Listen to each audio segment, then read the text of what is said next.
I really want to give you some insights and some good questions that you should ask your realtor to test their knowledge and to see if they're cut out to help you, buy or sell or invest. What got us here is not going to get us there, and it's so crucial that a buyer and or a seller, makes a decision not based off of, who they like, but really what has the results have been and what has the track record of success.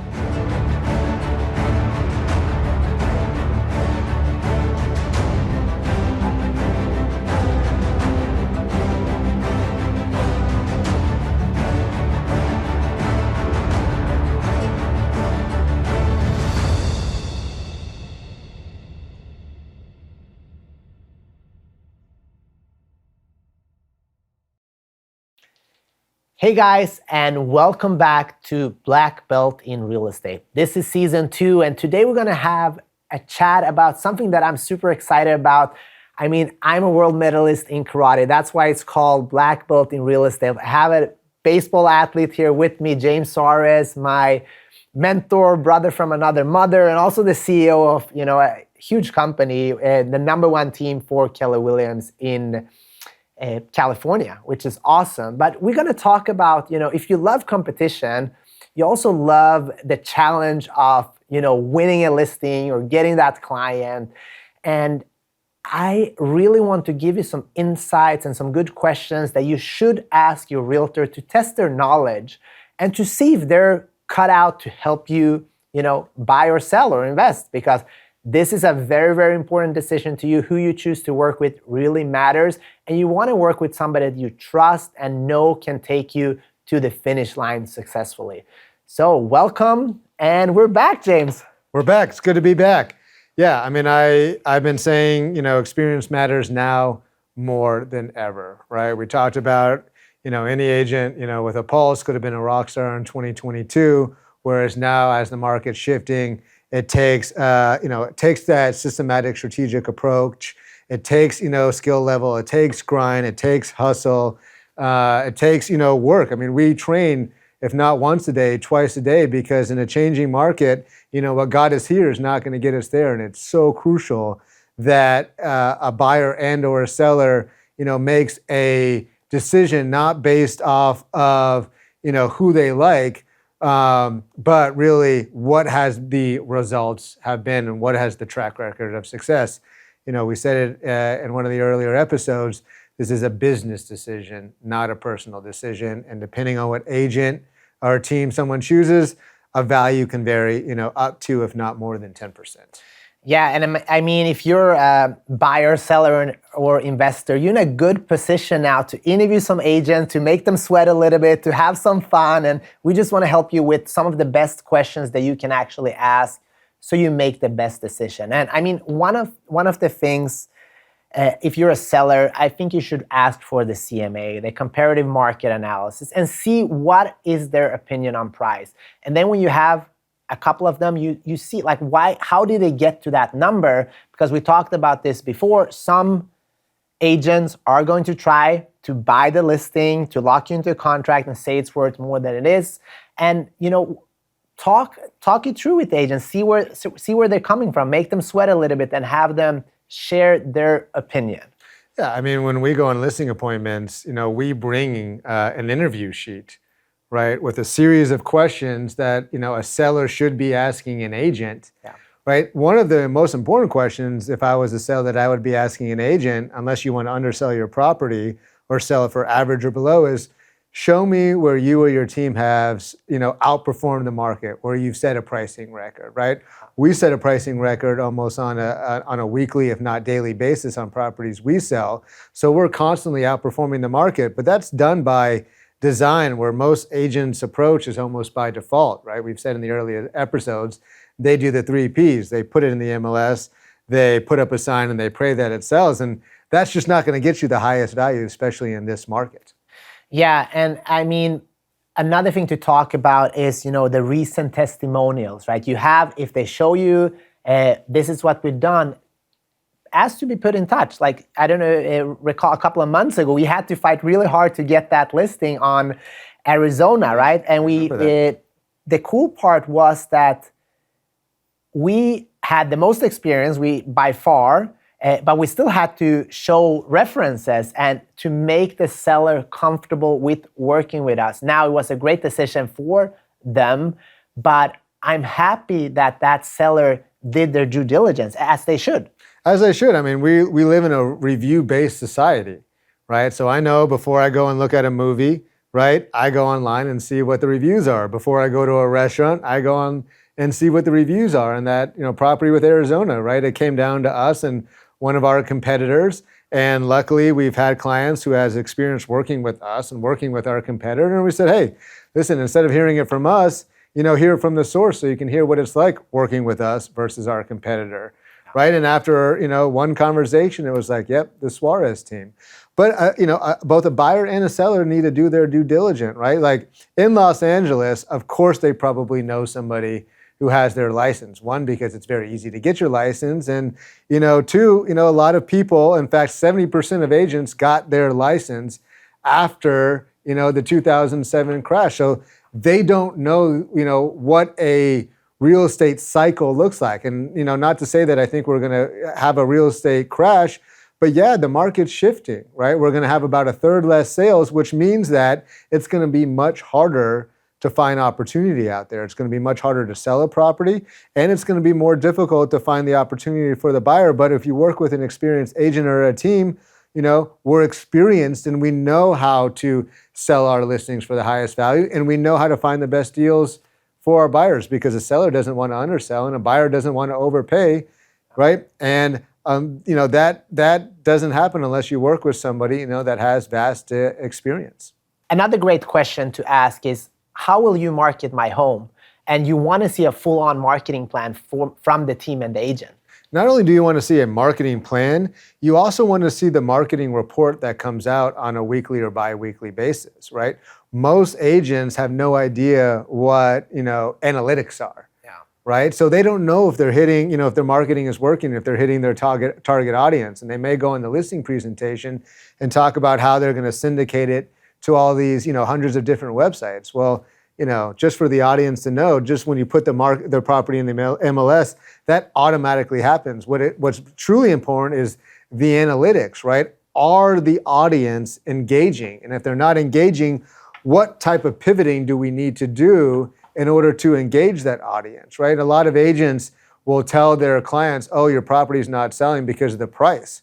Well, it might be the price, but it might also be the marketing, because the target audience, they're not connecting, right? The way that most agents market properties, right, is just they blanket it, right? Whereas, would we agree that you wouldn't market Bambi the same way you market Jaws, right? Two completely different audiences. So it's important that you have that target marketing, right? And then you also do the retargeting, right? So for instance, I know that, you're big into karate, right? So if you look at, your new gi online, that gi is going to follow you now for the next couple of, weeks, if not months. Well, it's the same with marketing a property. A buyer in this day and age is going to go and look, right, at several properties, and you want to make sure that your property constantly comes back, into their world through a strategy through retargeting.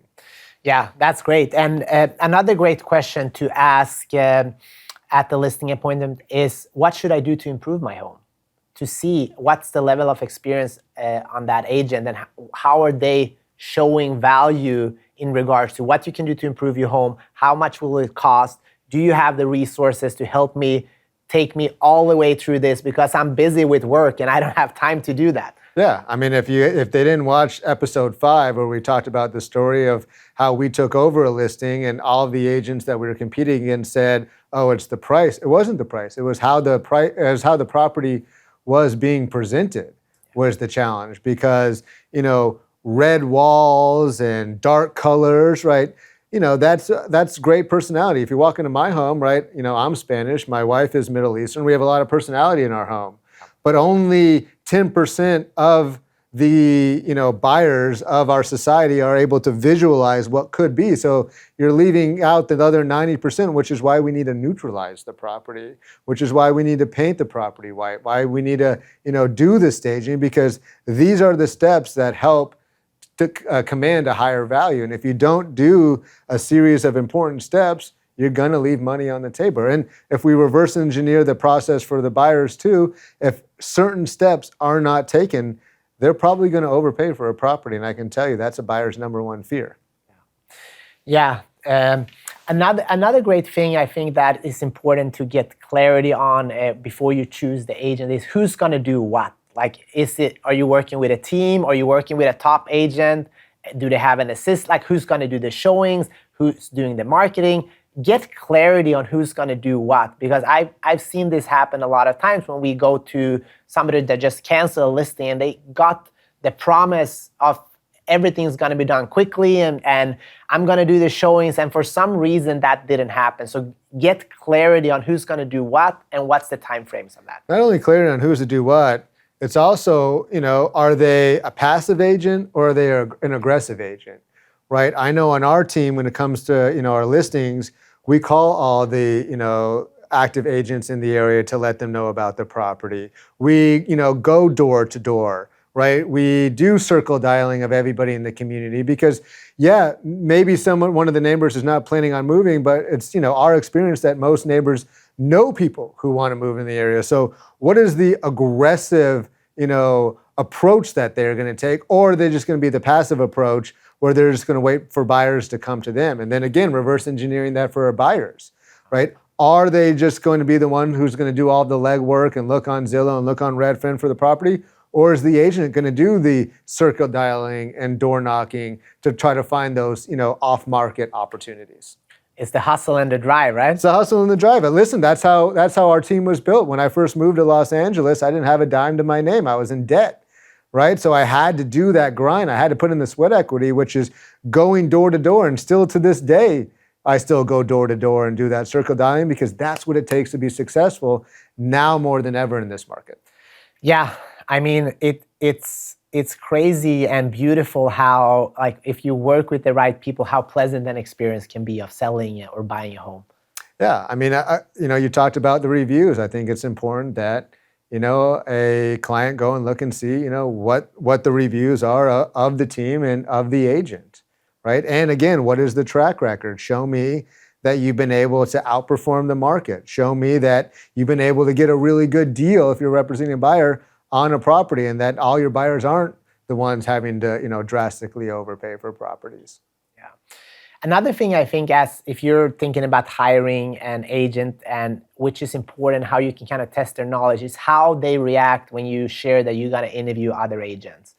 Because we see this all the time. If agents that put the pressure, no, don't talk to anybody else, let's just get you a discounted commission and sign right here, instead of actually doing your due diligence. So always, for me, that's a big warning sign with anything I do in life, because I want to do my due diligence. And a great consultant is open to competition. Yeah, I mean, we welcome competition, which is why we give, the interview sheet at our listing presentation, because we want to prove to them what we do versus what others do, because I think it's important for sellers to have an understanding of, the entire scope of work that our team does. Because again, breaking pricing records, is not easy, right? It's by design, but we continue to do it time and time again because of our process that we're constantly refining. I mean, our mission is mastering the real estate experience. In order to master something, you have to constantly be trying to get better at it. And I don't know many agents that are as dedicated and determined as our team. And even you, I mean, we have training once a day, sometimes twice a day, in order to constantly get better. And, I don't know many agents that go out door knocking and go out cold calling, but, that's what our team does. But also that's why we're one of the top in the area and constantly outperform the market. Yeah, I mean, if it was easy, everybody would do it. Yeah, exactly. What else have we missed? What else can people watching that want to test the realtor's knowledge before they, sign that dotted line to start their work? I mean, you can ask them what an AVM is, right? An AVM is an automated value model, right? That's the Zillow's estimate, Trulia, that's the Redfin, the estimate that you get when you go online. And if you simply ask them, hey, what do you think about the AVM of this property, either that they're selling or thinking about buying, and they look at you clueless, they don't know what AVM is, well, I think that's a very important number to know. Yeah. right? And if they don't know what the automated value model is and the different models out there, I mean, for me, that tells you right there and then, next. Yeah, James, before we wrap up here, is there anything else that you would like to add? Yeah, I mean, I think a great story to tell is actually, it's not real estate related, but it's the interview process, which was when my wife and I were having our first child, right? You know, my wife, being a nervous Nelly, as she should, because it was our first child, had a series of questions she wanted to ask the doctor. And we did our due diligence and wanted to interview other doctors because it's such an important decision. And I'll never forget that during one of the interviews, the doctor did say, you know, I've done this 100 times and I'm going to probably answer all the questions you have in my presentation. And please wait to the end, right, to ask that question. And, you know, halfway through, my wife, you know, asked what I thought was a very good question. And the doctor barked back and she said, I told you to wait to the very end to ask me questions. I'm going to get to that. And, you know, I was ready to get up there and then and walk out. But, you know, this was my wife's decision, her body, and I wanted her to, you know, feel comfortable. And anyways, after the interview, I asked, you know, my wife how she felt about that. She's like, oh, I thought she was super rude. I'm like, thank God, I thought she was super rude too. So it's also important that you have these interviews because you want to work with somebody, not only that's, you know, good at what they do, but that also that you're going to enjoy working with, because, you know, this is a very big decision and you need to be comfortable and confident, and you need to, you know, be able to be vulnerable to your agent and tell them, you know, the pros, the cons, you know, and how you're feeling. And if you don't have that relationship, you're not going to have the best results. Yeah. No, liking who you work with, it's important. It is. Knowledge is important. Yeah. I mean, it is a business decision, not a personal one. But yeah, I mean, you need to also have that relationship and that trust with that agent. And you're not going to be able to do that unless, you know, there's, you know, a relationship and rapport that's built. Thank you, James. I think this was a great episode. And if you're in the process of interviewing agents, you have some great nuggets here that you can ask, and that will make some of the agents sweat a little bit. And we love competitions. That's why we're here, to help and to serve. So thanks again for watching Black Belt in Real Estate. If you enjoy the show, share it with somebody that is thinking about hiring an agent, because this might be helpful to them. Thank you so much, and see you in next episode. Thank you so much for watching Black Belt in Real Estate. We really appreciate having you here. If you're thinking about buying, selling, or investing in real estate, we would love the opportunity to interview for your business. James, do you want to add anything to that? Yeah, what I would say is just to remember that this is a business decision, not a personal decision. And something that Peter and I and our team pride ourselves on is we look at ourselves more like consultants than we do salespeople. A lot of salespeople have that commission breath and they push you to buy or sell when you're not comfortable, whereas we take a systematic approach, a personalized approach to determine what is best for you and your family. And if now is not the time to buy or sell, we're okay with that, and at least we've given you that information. So as Peter said, we truly would appreciate the opportunity to earn your business. Thank you so much, and see you soon.